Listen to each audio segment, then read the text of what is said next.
जय हिंद साथियों, कैसे हो आप लोग। मुझे उम्मीद है आप लोग बहुत अच्छे होंगे। दोस्तों, आज के वीडियो में आप सीखोगे वास्तविक संख्या। अब मैंने नाम लिया वास्तविक संख्या। अगर आप क्लास 10 के विद्यार्थी हो तो आपको अपना मैथ का फर्स्ट चैप्टर तुरंत याद आ जाना चाहिए कि हाँ, ये हमारा मैथ का फर्स्ट चैप्टर है, वास्तविक संख्या। दोस्तों, आज की वीडियो में हम वास्तविक संख्या के बारे में इंट्रोडक्शन देखेंगे। आखिर ये वास्तविक संख्या क्या है। वास्तविक संख्या के कई सारे प्रकार, जैसा कि आप व्हाइट बोर्ड पे देख सकते हो। आखिर ये प्रकार का नाम क्या है, क्या क्या ये किस तरीके से वर्क करती है, सब कुछ आप इस वीडियो में सीखोगे। इसीलिए आपको क्या करना है, वीडियो को एंड तक वॉच कीजिए, आपको मजा आ जाएगा आज आखिर ये वास्तविक संख्या को सीखने में। तो दोस्तों, मैं आपको बता दूं, वास्तविक संख्या ये लिखा हुआ है आपका, जो कि नाम से लग रहा है वास्तविक यानी रियल चीज है, कोई फेक वीडियो नहीं है। अब बात करो दोस्तों वास्तविक संख्या। दोस्तों, अगर मैं आप लोग संख्या है कि क्या आप कौन कौन सी संख्या समझते हो। एक रूट के अंदर संख्या होती है, 1 2 3 4, माइनस की संख्या है, प्लस की संख्या है, बहुत सारी संख्याएं हैं। तो दोस्तों, आज आप खेलो संख्याओं के साथ। तो दोस्तों, पहले बात की जाए वास्तविक संख्या। आखिर ये वास्तविक संख्या जो है दोस्तों, वो पता है कितनी चीजों से मिलकर बनी है। इतनी सारी चीजों से मिलकर बनी हुई वास्तविक संख्या।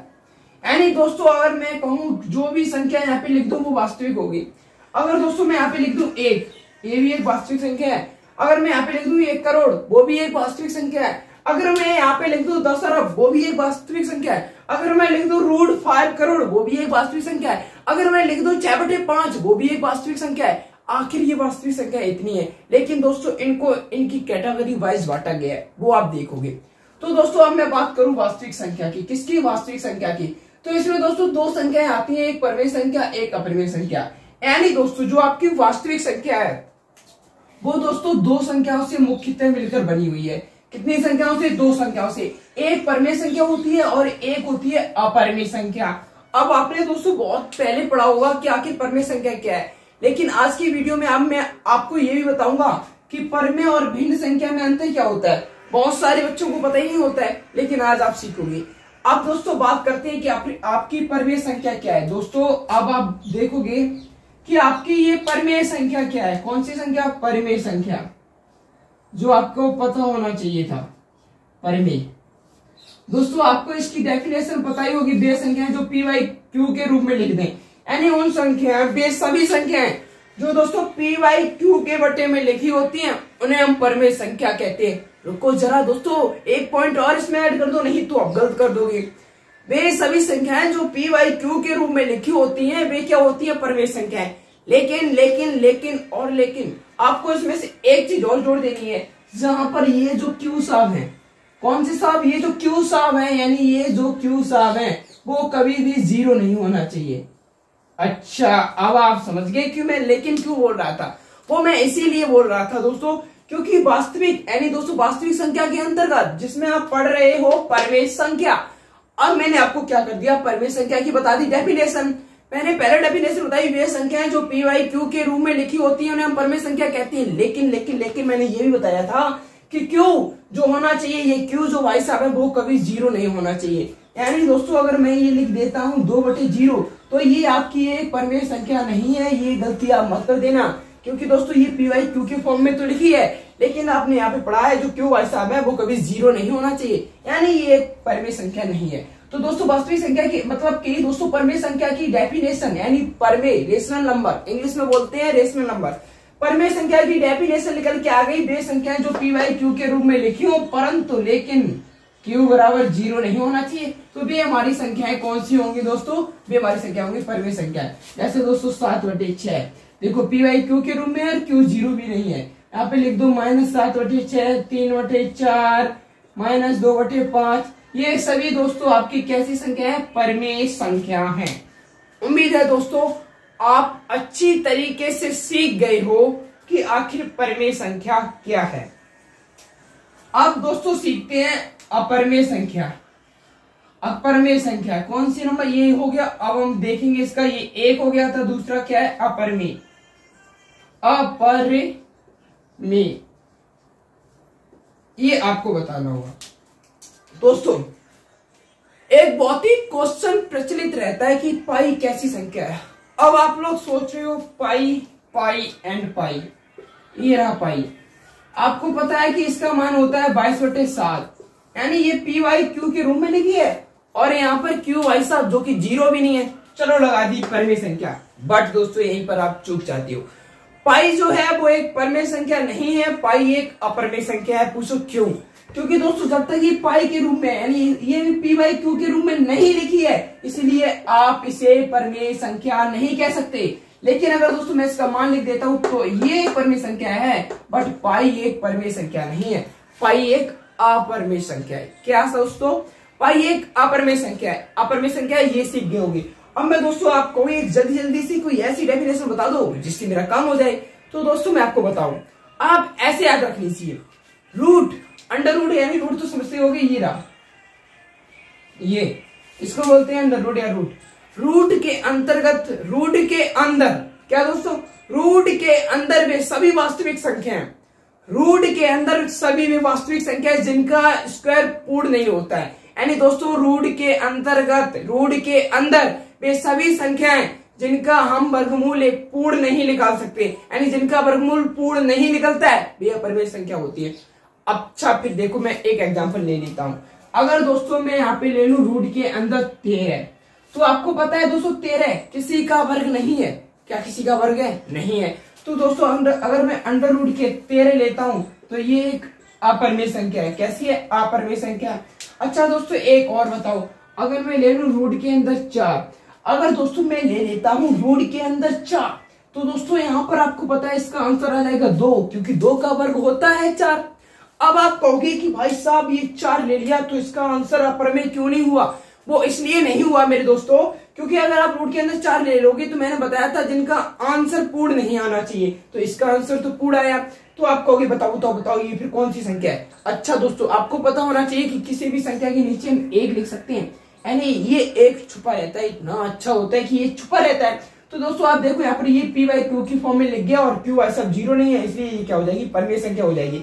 यानी रूट 4 आप दोस्तों एक परमेय संख्या कह सकते हो, इसमें कोई भी आपको डाउट नहीं होना चाहिए। अब दोस्तों आपने सीखा था कि अपरमेय संख्या क्या है, आपने अच्छे से सीख लिया था कि अपरमेय संख्याएं वे सभी संख्याएं, क्या दोस्तों? अपरमेय संख्याएं वे संख्याएं यानी वे सभी संख्याएं जिन्हें हम रूट के, जैसे दोस्तों रूट के अंदर परिभाषा देखो, रूट के अंदर वे सभी संख्याएं जिनका स्क्वायर पूर्ण नहीं होता है, रूट के अंदर वे सभी संख्याएं जिनका स्क्वायर पूर्ण यानी पूरा नहीं होता है, उन्हें हम कहते हैं अपरमेय संख्याएं। जैसे रूट के अंदर 129, रूट के अंदर 133, इनका स्क्वायर पूर्ण नहीं है, तो ये सब क्या है दोस्तों? अपरमेय संख्याएं हैं। सीख गए अच्छे से? ओके। अब देखो यहां से जो बात आती है परमेय संख्या की, अब दोस्तों मैं इसको करता हूं साफ, क्योंकि ये चीज आपने होगी ली सीख। अब हम बात करेंगे पूर्णांक और ये भिन्न क्या है। तो दोस्तों मैं क्या करूंगा, इसको करूंगा साफ, ये कर दिया मैंने साफ। अब देखो दोस्तों मैं बताऊं, सो देखिए आप दोस्तों, मैं बताऊंगा आपको, वो देखना होगा, इसको मैं कर देता हूं यहाँ पर। अब आप वो चीज देखिए जो मैं आपको बताऊंगा। ओके ओके कहोगे, कितने बार बताओगे? आखिर ये जो परमेय संख्या है उसके भी दोस्तों इधर से देख लो, आखिर ये जो परमेय संख्या है, क्या परमेय संख्या, इसके देखो दोस्तों 2 प्रकार हैं, एक है पूर्ण संख्या और एक है भिन्न संख्या। क्या दोस्तों? एक है पूर्ण संख्या और एक है भिन्न संख्या। अब आप देखोगे पूर्ण संख्या दोस्तों, सॉरी ये है पूर्णांक और एक भिन्न, यानी परमेय संख्या पूर्णांक से बनी होती है, भिन्न संख्या से बनी होती है। अब दोस्तों पूर्णांक क्या होती है देख लीजिए दोस्तों, मैं आपको बता दूं पूर्णांक क्या है, बहुत अच्छे से समझ लीजिए दोस्तों। 0 से लेके अनंत तक प्लस और माइनस की संख्या है, सभी पूर्णांक है। ये क्या बता दिया? ये मान लीजिए दोस्तों आपका 0 है, 0 से लेके 1 2 3 ये सब आपके पूर्णांक है, अगर माइनस कर दो तो भी पूर्णांक है। यानी 0 से लेके अनंत तक धनात्मक और ऋणात्मक संख्याएं सभी पूर्णांक हैं। अब दोस्तों आप समझोगे कि आखिर पूर्णांक को किस तरीके से समझे। दोस्तों देखिए, आपने संख्या देखा पड़ा होगा, यानी मान लीजिए यहाँ पर 0, इसके बाद 1 2 3 4, इधर चलेंगे तो धनात्मक पूर्णांक और इधर चलेंगे तो ऋणात्मक पूर्णांक। किधर कैसे दोस्तों? इधर चलेंगे तो ऋणात्मक पूर्णांक। ये दोस्तों आपकी एक संख्या देखा होती है 0 के, इधर चलेंगे राइट हैंड साइड चलेंगे तो दोस्तों धनात्मक पूर्णांक है, लेफ्ट हैंड साइड चलेंगे तो होगा आपका कैसा? ऋणात्मक, और इधर धनात्मक। आपने ये सीख लिया पूर्णांक ये हो गया। इसी के लिए दोस्तों यहाँ पर देखिए पूर्णांक का एक ऋणात्मक पूर्णांक होता है, एक पूर्ण संख्या। पूर्ण संख्या में हम 0 को भी शामिल कर लेते हैं, और जो प्राकृतिक संख्या है वो सभी धनात्मक पूर्णांक है, लेकिन इन पर बाद में आएंगे। डिटेल से चर्चा करेंगे, घबराने की कोई जरूरत नहीं है। पहले आप ये समझिए, आपने पूर्णांक समझ लिया, पूर्णांक समझ लीजिए, कोई रॉकेट साइंस नहीं है, मैं ये बता रहा हूं दोस्तों। मैं अगर आपसे ये कह दूं, सोचना दिमाग के साथ, अभी तक आपने किसी के मुंह से नहीं सुना होगा, मैं ये कह दूं दोस्तों, सारी पूर्ण संख्याएं धनात्मक एवं ऋणात्मक को शामिल कर लिया जाए तो वो पूर्णांक है। पूर्ण संख्या तो पड़ी होगी ना। पूर्ण संख्या क्या होती है दोस्तों? जीरो से लेके अनंत तक। क्या? जीरो से लेके अनंत तक। तो दोस्तों अगर आप खुद देखो, जीरो से लेके 1 2 3 4 ये पूर्णांक है, वैसे भी पूर्णांक है। अगर दोस्तों मैं इसको माइनस भी शामिल कर दूं तो ये संख्या इस साइड होती, तो ये भी तो एक ऋणात्मक पूर्णांक है। क्या है? ऋणात्मक पूर्णांक। यानी दोस्तों आपकी सारी पूर्ण संख्या पूर्णांक ही तो है। आपको अच्छे से समझ में आ गया होगा, अब इसमें कोई डाउट नहीं होना चाहिए दोस्तों। अब देखते हैं आखिर भिन्न क्या है। क्या दोस्तों? भिन्न संख्या क्या है वो देखिए दोस्तों। पता है आप क्या करते हो? भिन्न और परमेय संख्या को एक ही समझते हो।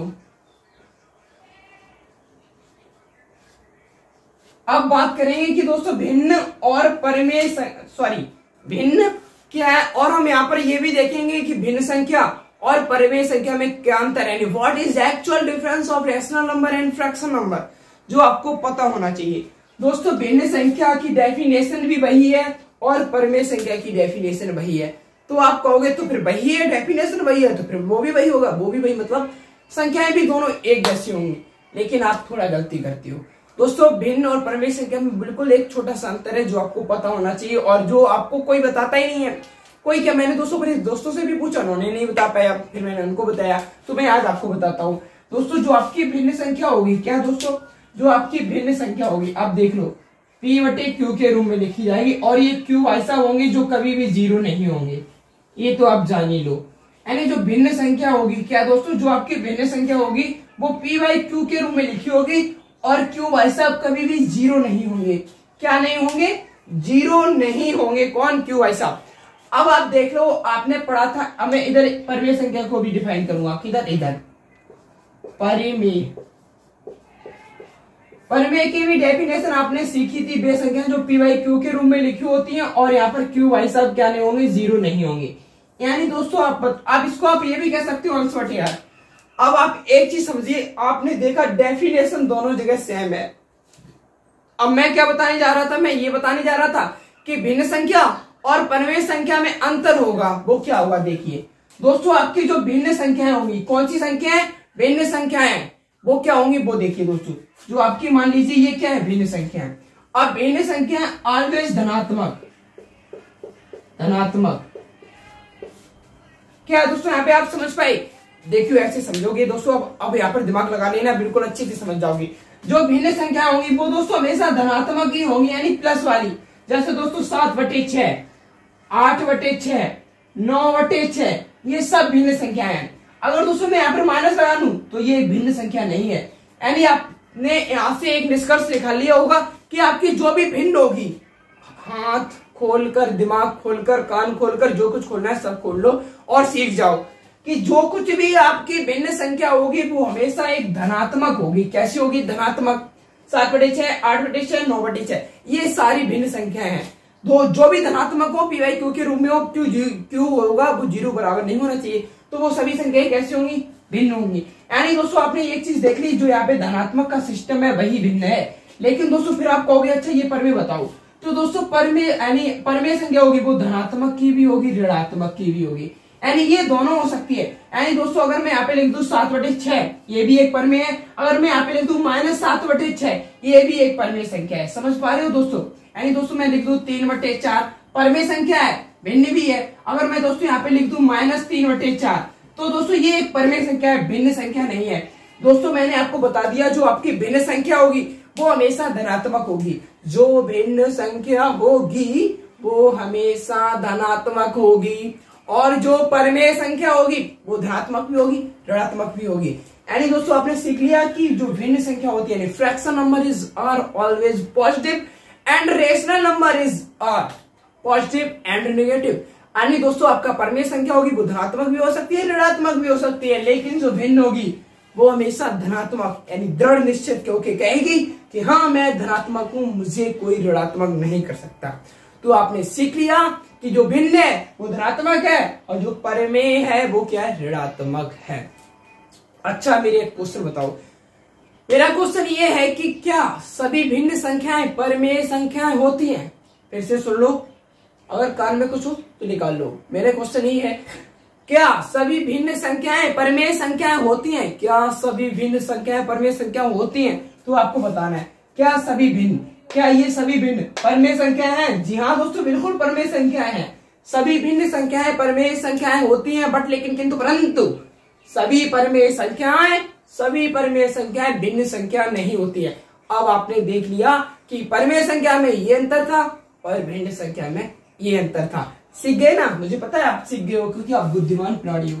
अब आपने देख ही लिया था कि दोस्तों ऋणात्मक पूर्णांक क्या होंगी? जो माइनस की संख्या यानी जीरो के इस साइड चलती है, यानी -1, -2, -3, ये सभी क्या है दोस्तों? आपके ऋणात्मक पूर्णांक है।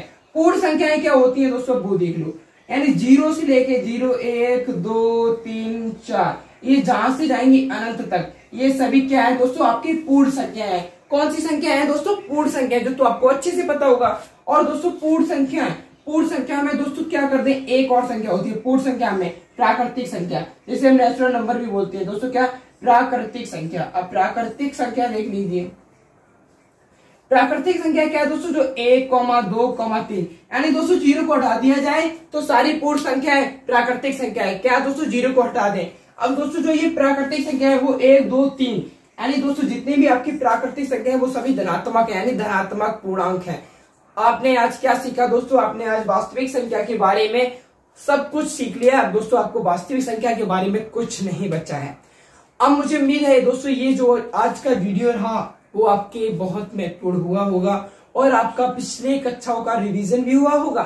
तो दोस्तों अब मैं आपको एक इम्पोर्टेंट नॉलेज दे दूं, इम्पोर्टेंट इन्फॉर्मेशन दे दूं, वो ये है कि दोस्तों जब आप इसके बारे में अब बनेगा नेक्स्ट वीडियो, जैसा कि फर्स्ट वीडियो बन चुका है, अब इसका बनेगा नेक्स्ट वीडियो में आप क्या करोगे दोस्तों? ये देखोगे आखिर यूक्लिड विभाजन प्रमेय का क्या है। दोस्तों अभी तक आप एलसीएम किस विधि से निकालते रहे, उसी विधि से निकालोगे, लेकिन आपको अब क्या करेगा? आपको क्या करना होगा? अब लिखना पड़ेगा। तो कल आप देखोगे दोस्तों एक नए तरीके से एलसीएम को निकालना, यानी नए तरीके से एचसीएफ निकालना सीखोगे, मासापा निकालना सीखोगे। तो दोस्तों आपको क्या करना है? कल के वीडियो का इंतजार कीजिए, आपको कहीं नहीं जाना है, मैं आपको अच्छे से समझा दूंगा। और ये बात और बता दूं कि कल आपकी प्रश्नावली 1.1 खत्म हो जाएगी एनसीईआरटी की। और दोस्तों आप एनसीईआरटी को ही लगाना, आपको अच्छे से मैथ आ जाएगा। एक बार नहीं 4 बार लगा लो एनसीईआरटी को। 4 किताबों से लगाने से अच्छा है एक किताब को 4 बार लगा लो। ठीक है दोस्तों, मिलते हैं आपको नेक्स्ट वीडियो में। मेरा नाम है वंश प्रताप। ठीक है दोस्तों, बाय बाय, जय हिंद, वंदे मातरम।